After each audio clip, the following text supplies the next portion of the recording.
आप ये सोच रहे हो कि जब आप बीमार पड़ते हो तो डॉक्टर्स आपको दवा लिख करके दे देते हैं और आप उस दवा को किसी केमिस्ट के शॉप से ख़रीद करके खाते हो और आप ठीक हो जाते हो, लेकिन एक्चुअल में ऐसा कुछ भी नहीं है। ठीक है, आपकी तबीयत ठीक तो हो जाती है, लेकिन इसके पीछे डॉक्टर्स और फार्मास्यूटिकल कंपनीज़ का एक बहुत बड़ा बिजनेस छिपा हुआ है, जो कि इस वीडियो में रिवील होने वाला है।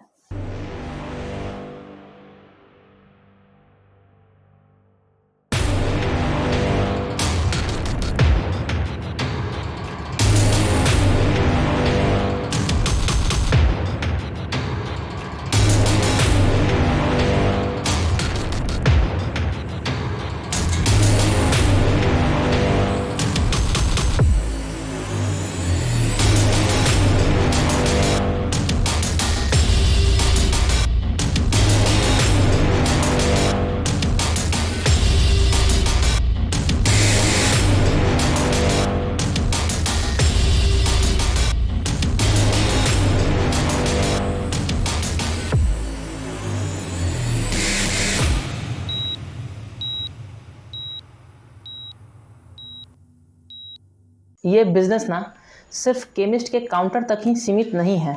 हकीकत में तो दवाइयों के इस खेल में केमिस्ट यानी कि दवाई दुकानदार का कोई हाथ है ही नहीं।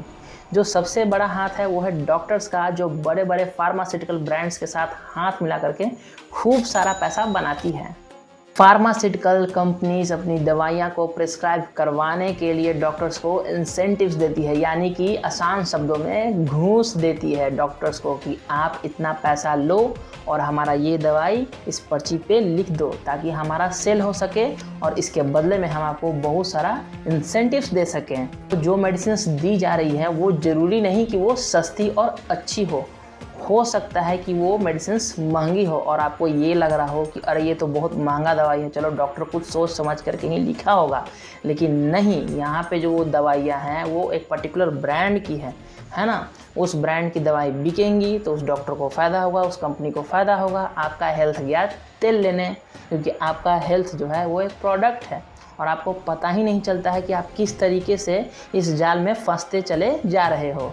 चलिए अब ये समझते हैं कि ये बिज़नेस एक्चुअल में काम कैसे करता है।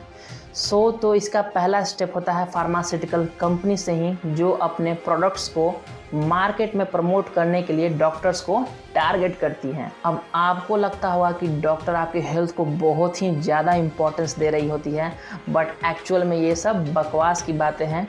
डॉक्टर सिर्फ उन्हीं मेडिसिन को आपके पर्ची पे प्रिस्क्राइब करते हैं जिससे उनका फ़ायदा होता है। तो आप ये सोच रहे होंगे कि ये कंपनीज डॉक्टर को इन्फ्लुएंस कैसे करती है। Free medicine, samples, foreign trips, expensive gifts जैसे कि cars, bikes, fridge, AC, cooler वगैरह वगैरह, और सेमिनार्स जिनका पूरा खर्चा ये फार्मास्यूटिकल कंपनीज उठाती हैं। कोविड के टाइम पर तो माइक्रो लैब्स ने डोलो 650 mg को इतना अग्रेसिवली मार्केट किया कि उन्होंने डॉक्टर्स को 1000 करोड़ तक की सिर्फ फ्रीबीज दी। यहाँ पर फ्रीबीज का मतलब ये हुआ कि डॉक्टर्स को सब कुछ फ्री में मिला, गिफ्ट्स, वैकेशंस या फिर कोई भी लग्जरी आइटम, सिर्फ इसलिए क्योंकि डोलो 650 mg वाली जड़ी बूटी मार्केट में हर जगह जा सके। यानी कि आप भी डोलो 650 mg ही खाओ, आपको थोड़ा सा भी बुखार है तो आप डोलो 650 mg ही खाओ, जबकि एक्चुअल में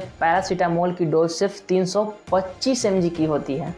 एपेक्स लैबोरेटरीज ने जिंकोविट मल्टीविटामिन और एलेम्बिक फार्मास्यूटिकल ने एजिथ्रल 500 को डॉक्टर्स ने हेवली प्रमोट किया, और इस मार्केटिंग का असली मकसद सिर्फ और सिर्फ प्रॉफिट बनाना था, ना कि आपका हेल्थ। डॉक्टर्स और फार्मास्यूटिकल कंपनीज के टैक्टिक्स, तो ये टैक्टिक्स ऐसे ही नहीं चलते। डॉक्टर्स को लगातार प्रमोशंस दिए जाते हैं ताकि वो अपनी दवाइयाँ जो हैं वो रिकमेंड करते रहें। इसका सबसे बड़ा नुकसान पता है क्या होता है? जो दवाई आपको दी गई है ना वो और भी सस्ती और इफ़ेक्टिव हो सकती थी अगर डॉक्टर ने जेनरिक मेडिसिन का ऑप्शन दिया होता, लेकिन यहाँ तो नीयत ही ख़राब है। यहाँ तो सो कॉल्ड बड़ी बड़ी फार्मास्यूटिकल कंपनीज ने हाई प्राइस्ड एथिकल मेडिसिन लिखने के लिए डॉक्टर्स को इनकरेज कर रखा है, और जिसके कारण आपको महंगी दवाइयाँ खरीदनी पड़ती हैं, जो कि ज़रूरी नहीं कि वो आपके हेल्थ के लिए बेस्ट हो। So it's a big question mark. आपको ये जान करके हैरानी होगी कि डॉक्टर सिर्फ आपकी दवाइयों को प्रिस्क्राइब नहीं करते, बल्कि वो अननेसेसरी हेल्थ चेकअप्स और टेस्ट लिख करके फार्मास्यूटिकल लैब्स को वो सपोर्ट करते हैं। ये एक पूरा का पूरा चेन बन चुका है जिसमें आपका हेल्थ सेकंड प्रायोरिटी पे होता है और उनका प्रॉफिट्स पहला प्रायोरिटी होता है। और सबसे बड़ी बात तो ये है ना कि ये पूरा का पूरा प्रोसेस जो है वो लीगल है, लेकिन अगर इसे मॉरल पर्सपेक्टिव से आप देखते हो ना तो ये बिल्कुल आपको धोखा देने जैसा लगता है। इस सिस्टम का सबसे बड़ा नुकसान मुझे, आपको और उन आम लोगों का होता है जो डॉक्टर्स पर आंख बंद करके भरोसा करते हैं। लेकिन सच्चाई तो ये है ना कि कभी कभी ये doctors, I am really sorry to say, लेकिन कभी कभी ये डॉक्टर्स ना सचमुच में फार्मास्यूटिकल ब्रांड्स के सिर्फ एक दलाल बन के रह जाते हैं। जेनरिक मेडिसिन्स और एथिकल मेडिसिन्स का डिफरेंस समझना जरूरी है।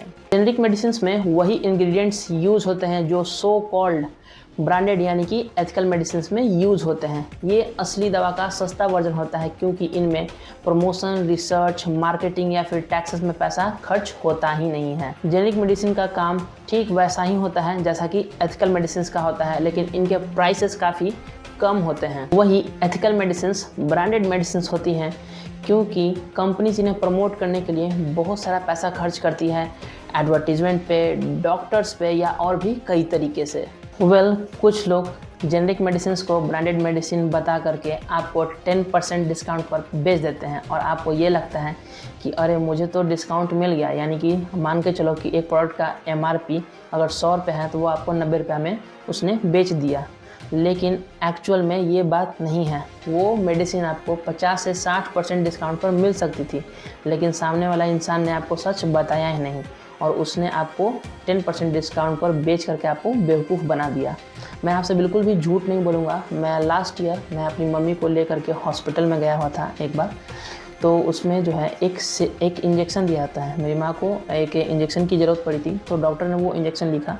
हम लोगों ने फार्मेसी, जो हॉस्पिटल का जो फार्मेसी का जो शॉप होता है, हम लोग वहाँ पे गए थे। उसमें उस इंजेक्शन का MRP था 1700 यानी कि 1700 रुपया, और हम लोगों से उतना ही चार्ज किया गया। हम लोगों से 1700 रुपये ही चार्ज किया गया। तो हम लोगों को 5 इंजेक्शन लेना था, वही 5 इंजेक्शन हम लोग को परचेज़ करना था। तो हम लोग सोचे कि चलो भाई हम लोग एक इंजेक्शन परचेज़ कर लेते हैं, बाकी का इंजेक्शन बाद में ख़रीद लेंगे। By the grace of God की मेरा दवाई का दुकान है, इसलिए मैं अपने स्टॉकिस्ट से मैंने वही इंजेक्शन मंगाया और आप बिलीव नहीं करोगे, वो मुझे एक इंजेक्शन सिर्फ 250 रुपये का पड़ा। सोचो, जो इंजेक्शन मुझे 1700 रुपये में मुझे उस हॉस्पिटल से मिला, वही सेम इंजेक्शन मैंने अपने स्टॉकिस्ट से 250 रुपये में मंगवाया। अरे चलो, अगर मान के चलो कि 250 रुपये उस पर अगर मान के चलो मेरा ख़रीद पड़ता है तो हम 500 रुपये में बेचेंगे, लेकिन सोचो वो मुझे 4 गुना 5 गुना वो मुझे लूटा और उससे शर्म भी नहीं आई। तो मैं आपको सिर्फ इसीलिए ये बात शेयर कर रहा हूँ ताकि आप इस चीज़ से एक सबक ले सको। आप बेवकूफ़ बन करके मत रहो, है ना। अगर कोई आपका फ्रेंड या कोई कलीग या कोई आपके जान पहचान वाले हैं, है ना, जिनका कोई मेडिकल शॉप है, तो आप उनसे कांटेक्ट में अच्छे से रहो, है ना। नहीं तो आपको बेवकूफ़ बनते देर नहीं लगेगी। आप जब भी देखोगे ना, डॉक्टर से एक अलग तरीके का नौटंकी बनाते हैं कि हम जो पर्ची पे लिखे हैं आपको वही दवाई लेना है। ऐसा भी आपको नहीं करना है। आप मान के चलो कि एक दवाई है सिट्रेजिन, है ना, तो जिस कंपनी का लिख दिए उसी कंपनी का नहीं खाना है, आपको बस उसका कॉम्पोजिशन देखना है ना, और उसी कॉम्पोजिशन का आपको मेडिसिन खाना है। बस आपको इतना ही करना है। कुछ शॉकिंग रियलिटीज़ और भी हैं जो आपका जानना बहुत ही ज़रूरी है। Number 1, unnecessary prescription. So doctors कई बार आपको जानबूझ करके या फिर बिना कोई वजह के ही आपको कई सारी मेडिसिन प्रिस्क्राइब कर देते हैं। इसका पीछे का रीज़न सिर्फ एक ही है और वो है प्रॉफिट्स। कई फार्मास्यूटिकल कंपनीज कुछ डॉक्टर्स को अच्छा खासा पैसा देती है सिर्फ एक पर्टिकुलर मेडिसिन को कई बार प्रिस्क्राइब करने के लिए। असली ज़रूरत ना होने पर भी उन्हें फ़ायदे में लाने वाले ब्रांडेड एंटीबायोटिक्स या फिर पेन किलर्स हमारे या फिर आपके लिए जो है लिख दिए जाते हैं और हम लोग बिना सोचे समझे ही उसे कंज्यूम करना शुरू कर देते हैं, जो कि लॉन्ग टर्म में हमारे लिए बहुत सारा हेल्थ इशू क्रिएट करता है, जैसे कि एंटीबायोटिक रेजिस्टेंस और किडनी फेलियर। इसलिए गाइस, आपको पता होना चाहिए कि अननेसेसरी प्रिस्क्रिप्शंस ना सिर्फ आपके हेल्थ को अफेक्ट करते हैं बल्कि आपके पॉकेट्स को भी अफेक्ट करते हैं। अब बात आती है अनएथिकल टेस्टिंग की। सोचो, एक दवा मार्केट में लॉन्च होने से पहले ह्यूमंस पर टेस्ट की जाती है, लेकिन क्या ये टेस्ट एथिकल होती है? इसका जवाब है बिल्कुल भी नहीं। कई पेशेंट को तो जानबूझ करके एक टेस्ट सब्जेक्ट बना दिया जाता है जो इसके रिस्क और रिजल्ट से बिल्कुल ही अनअवेयर होते हैं। खास करके ये चीज़ें डेवलपिंग कंट्रीज़ में होती हैं, जैसे कि इंडिया में। यहाँ पर तो टेस्टिंग प्रॉपर कंसेंट के होती ही नहीं है। यहाँ पर तो आपसे पूछा भी नहीं जाएगा और आपको एक ऐसे चीज़ में शामिल कर दिया जाएगा जिसके बारे में मुझे या आपको पता भी नहीं होगा। फिर आता है प्लेसबो टेस्टिंग। ये वो टेस्ट है जिसमें पेशेंट को एक असली दवा ना दे करके फेक पिल्स दी जाती हैं, सिर्फ ये देखने के लिए कि उसका बॉडी किस तरीके से रिस्पॉन्ड करता है। सुनने में ही बड़ा अजीब लगता है ना, लेकिन ये चीज़ें होती हैं। तो ऐसे अनएथिकल प्रैक्टिसेस के बारे में जानना और समझना आपके लिए बहुत ही ज़रूरी है, ताकि आप अवेयर रह सको इन सब चीज़ों से। सोचो अगर ये सब हमारे साथ होता तो हम कितना वल्नरेबल फील कर रहे होते हैं। यही रीज़न है कि इन इलीगल प्रैक्टिसेस को समझना और अपने राइट्स के लिए स्टैंड लेना बहुत ही ज़रूरी है। आखिर में ये समझना बहुत ही ज़रूरी है कि हेल्थ इंडस्ट्री में सब कुछ हमारे या फिर आपके भलाई के लिए नहीं होता है। डॉक्टर्स, दवाइयाँ या फिर प्रिस्क्रिप्शन पर हर बार आंख मूंद करके भरोसा करना हमारे लिए बहुत ही घातक साबित हो सकता है। अगर आपको ये वीडियो इंसाइटफुल लगा हो तो आप इस वीडियो को लाइक और शेयर ज़रूर करना। और याद रखना गाइज़, हमें एक ऐसे समाज का हिस्सा बनना है जहाँ पे हेल्थ के नाम पर किसी के भी साथ कॉम्प्रोमाइज़ ना हो।